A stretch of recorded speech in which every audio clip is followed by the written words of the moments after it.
એટલે એક બાજુ લોકોને ગંદુ પાણી મળે છે, બીજી બાજુ સરખા રોડ રસ્તા નથી મળતા. રોડ રસ્તા માટે પણ આંદોલનો કરવામાં આવે ને જ્યારે રોડ બને તો એવા બને કે ઉનાળાની ગરમી ન સહન કરી શકે. આમ તો ગરમી તો હજી શરૂ થાય એ પહેલાં જ આ રોડ ઓગળી ગયો હતો. ગરમી શરૂ થાય એટલે કે દિવસની ગરમી શરૂ થાય. વાત છે ભરૂચની, 43 ડિગ્રી તાપમાન છે માન્યું, પણ રાત્રે કાર્પેટિંગ કરવામાં આવ્યું હતું. રાત્રે આ રોડ રીસર્ફેસ કરવામાં આવ્યો અને સવાર પડતા પડતા હજી તો સૂર્યનારાયણ ઉગે, મધ્યાહને પહોંચે, પ્રકોપ વરસાવવાનું શરૂ કરે એ પહેલાં તો ડામર ઓગળવાનો શરૂ થઈ ગયો હતો. લોકોના ચપ્પલ ચોંટવા લાગ્યા, વ્હીલ પર ડામર ચોંટવા લાગ્યો. સવાલ અહીંયા એ છે કે ખરેખરમાં સૂરજના પ્રકોપથી ડામર ઓગળ્યો છે કે પછી આની પાછળ ભ્રષ્ટાચાર કારણભૂત છે?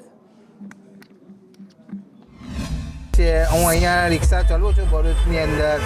આ જે ડામર નાખ્યો છે એ બહુ તકલીફ પડે છે. બાઇકવાળા બી સ્લીપ ખાઈ શકે છે, રિક્ષા બી પલટી ખાઈ શકે છે, અકસ્માત થઈ શકે છે. અને કોન્ટ્રાક્ટરને બોલાવીને સખત સૂચના પણ આવી છે કે ત્યાં રેતી કે જે કંઈ સામગ્રી નાખવી પડે એ નાખીને તાત્કાલિક ધોરણે એનું નિરાકરણ જલ્દીથી જલ્દી લાવે, જેથી કરીને સ્થાનિક પબ્લિકને તકલીફ ના